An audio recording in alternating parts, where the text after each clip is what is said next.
Assalamualaikum warahmatullahi wabarakatuh. Anak-anakku yang hebat semuanya, selamat bertemu lagi dengan Putri Suhartini pada pembelajaran kelas 9. Kali ini Ibu akan menjelaskan tentang teks laporan percobaan, bagian sistematika dan kebahasaan teks laporan percobaan.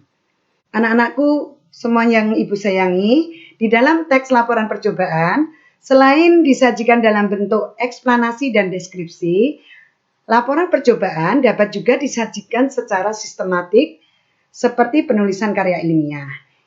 Ini adalah contoh sistematika laporan percobaan dalam penulisan karya ilmiah. Sistematikanya adalah yang pertama, judul.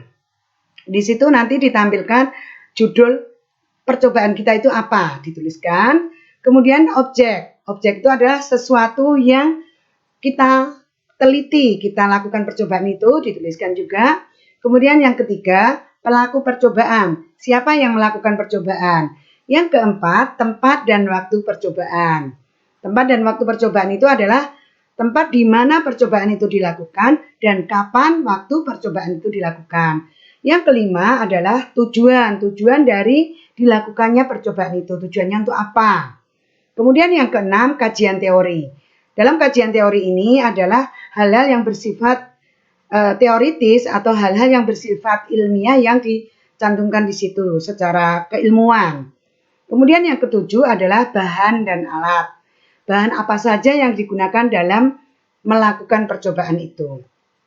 Yang kedelapan adalah langkah atau prosedur kerja. Jadi di situ nanti dituliskan langkah-langkah apa yang dilakukan pada waktu kalian melakukan percobaan itu. Nanti dituliskan secara urut.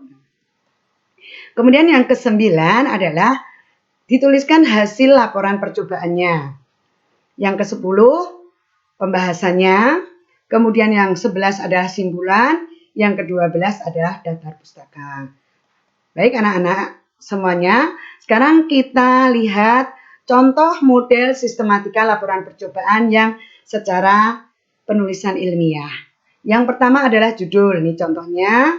Judulnya adalah Laporan Praktikum Jaringan Silem Safira Nurfadilah dan kawan-kawan SMP Negeri 1 Dolopo Madiun. Ini dituliskan semuanya ya anak-anak. Kemudian yang kedua, objek. Objek dari percobaan itu apa? Yaitu jaringan silem pada tumbuhan.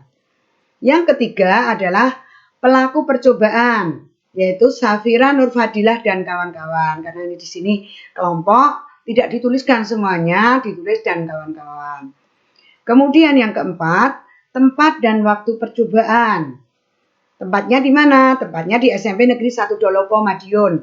Kemudian waktu percobaannya adalah tanggal 20 Juli 2020. Oke, yang kelima adalah tujuan. Tujuan diadakan percobaan itu, yaitu tujuannya untuk mengetahui jaringan silem pada tumbuhan.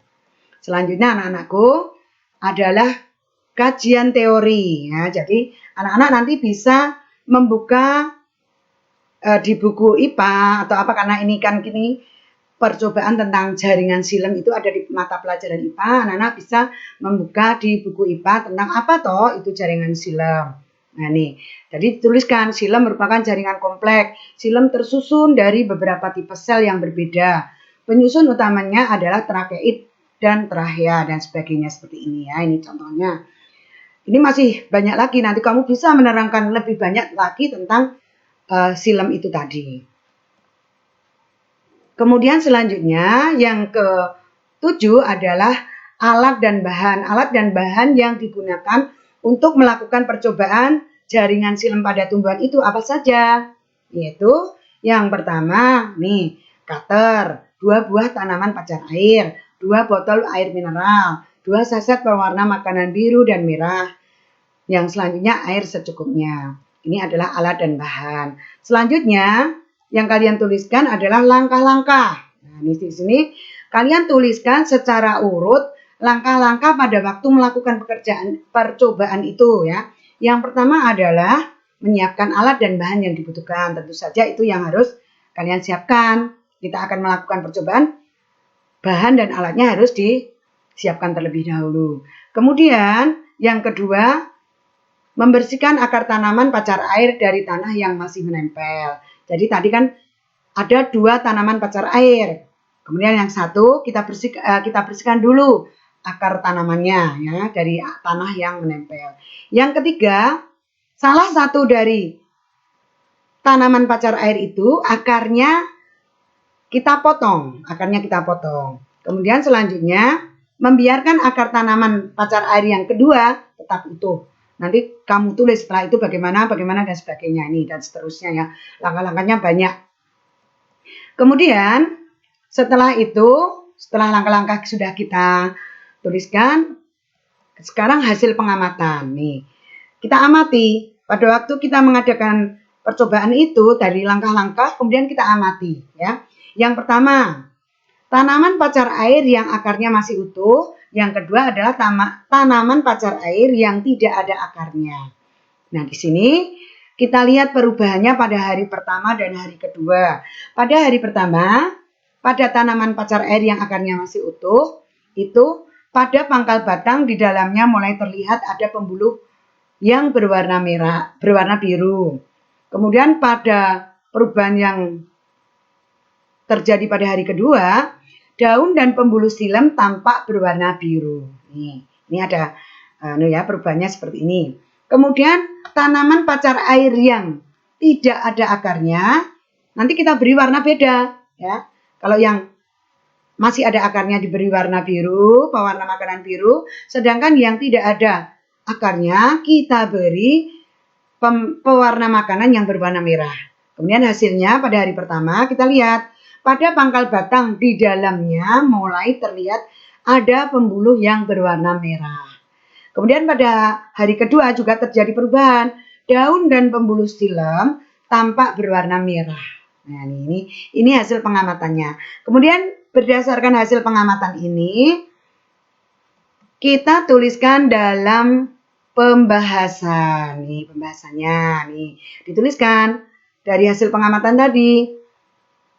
Akhirnya apa? Pada kedua tanaman pacar air yang telah diberi tanda A itu yang tadi diberi pewarna makanan biru yang masih ada akarnya, dan tanda B yang diberi pewarna makanan merah yang tidak ada akarnya, hasilnya sama, yaitu jaringan silem akan tampak pada kedua tanaman tersebut sesuai dengan fungsinya, yaitu menyalurkan air dan mineral diserapnya menuju ke seluruh bagian tanaman dan sebagainya.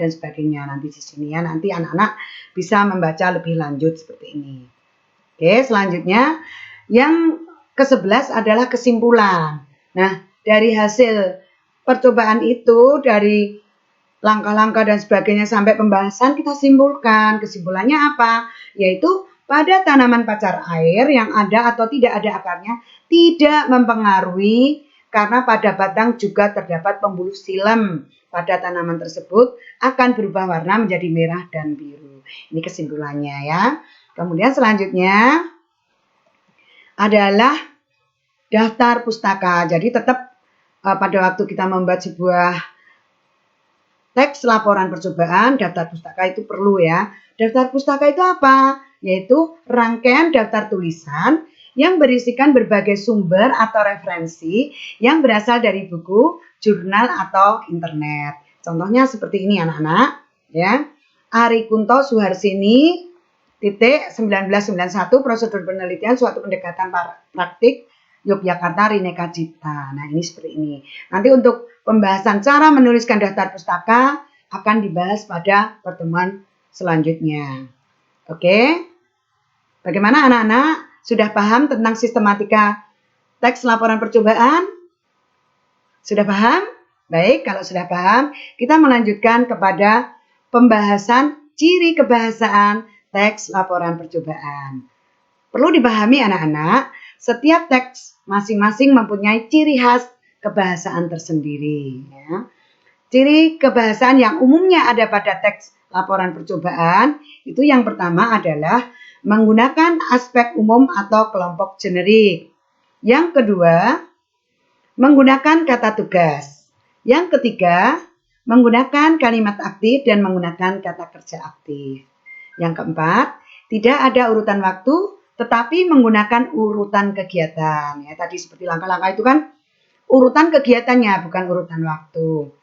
Kemudian yang kelima, lebih banyak menggunakan kata benda atau frasa benda dibandingkan kata ganti orang. Kemudian yang keenam adalah menggunakan istilah teknis atau istilah ilmu bidang tertentu. Kemudian yang ketujuh, di dalam teks laporan percobaan itu menggunakan sinonim dan antonim. Selanjutnya, yaitu menggunakan kata bilangan. Yang kesembilan, menggunakan kalimat perintah. Oke, anak-anakku semuanya, sekarang kita bahas satu persatu ya. Perhatikan penjelasan berikut ini. Yang pertama, menggunakan aspek umum atau kelompok generik. Contohnya seperti kendaraan roda 2, transportasi umum, mamalia, dan sebagainya. Yang kedua, menggunakan kata tugas hubungan logis. Kata tugas ini digunakan untuk menjaga tulisan koheren. Ya, contohnya ketika, maka, dan sebagainya. Yang ketiga adalah menggunakan kalimat aktif. Kata kerja aktif digunakan untuk menggambarkan proses dan aksi. Contohnya, Venus mengitari matahari selama 235 hari bumi. Nah, ciri dari kalimat aktif adalah menggunakan imbuhan me. Jadi, subjeknya melakukan pekerjaan. Jadi, di dalam teks laporan percobaan itu menggunakan kalimat aktif, bukan menggunakan kalimat pasif. Selanjutnya, yang keempat, di dalam teks laporan percobaan, ciri kebahasaan yang keempat adalah tidak ada urutan waktu, tetapi menggunakan urutan kegiatan. Artinya laporan percobaan itu yang dilaporkan adalah urutan kegiatannya, bukan urutan waktunya. Ya. Urutan kegiatannya tadi seperti pada waktu percobaan jaringan silem, itu mengumpulkan alat dan bahan, yang kemudian mengumpulkan 2 tanaman pacar air, kemudian memotong akarnya dan sebagainya seperti itu. Kemudian selanjutnya yang kelima, lebih banyak menggunakan kata benda atau frasa benda dibandingkan kata ganti orang. Penggunaan kata ganti orang sangat terbatas. Jadi di sana karena ini adalah penelitian, percobaan, itu menggunakan kata ganti benda, bukan kata ganti orang. Selanjutnya yang keenam adalah menggunakan istilah teknis bidang ilmu tertentu. Ya. Jadi kalau tadi di dalam percobaan atau penelitian bidang IPA ya seperti jaringan silem dan sebagainya ya itu menggunakan istilah bidang IPA. Kemudian contoh lagi Venus istilah bidang tata surya, pedal istilah persepedaan dan sebagainya. Kemudian yang ketujuh adalah menggunakan sinonim dan antonim. Sinonim adalah persamaan makna kata. Contohnya kursi, bangku, ini persamaan katanya. Kursi itu juga makna katanya bangku, bangku juga makna katanya kursi. Kemudian menggunakan antonim, ya di situ menggunakan antonim yaitu makna kata yang berlawanan. Contohnya luas, sempit, hitam, putih dan sebagainya. Yang kedelapan adalah menggunakan kata bilangan. Yaitu di dalam laporan percobaan itu kata bilangan yang menyatakan jumlah dan angka. Contohnya angka 1, 2 itu di dalam langkah-langkah kan ada 1, 2, 3, 4 dan sebagainya. Kemudian untuk contoh jumlah yaitu takaran. Misalnya pemberian pupuk itu berapa sendok teh, sendok makan dan sebagainya itu takaran. Oke, selanjutnya yaitu yang kesembilan menggunakan kalimat perintah. Di dalam laporan percobaan itu banyak menggunakan kalimat perintah. Contohnya di sini dituliskan aduklah, tambahkan, campurkan, sebaiknya dan sebagainya. Nah, ini anak-anak adalah ciri kebahasaan teks laporan percobaan. Bagaimana anak-anak? Sudah paham semuanya? Oke, kalau sudah paham, nanti untuk pembelajaran selanjutnya, anak-anak bisa mencoba membuat kalimat dan membuat laporan percobaan dengan kita berlatih membuat percobaan. Nanti kita membuat laporannya setelah itu. Oke. Demikian anak-anak pembahasan kali ini. Semoga pembahasan kali ini bermanfaat bagi kalian semua. Jangan lupa kalian kasih komentar di kolom komentar. Ibu ada sebuah pantun lagi anak-anak buat kalian, yaitu kecil-kecil ikan teri sangat banyak di kali. Niatkan belajar sepenuh hati, semoga Allah memberkahi. Wassalamualaikum warahmatullahi wabarakatuh.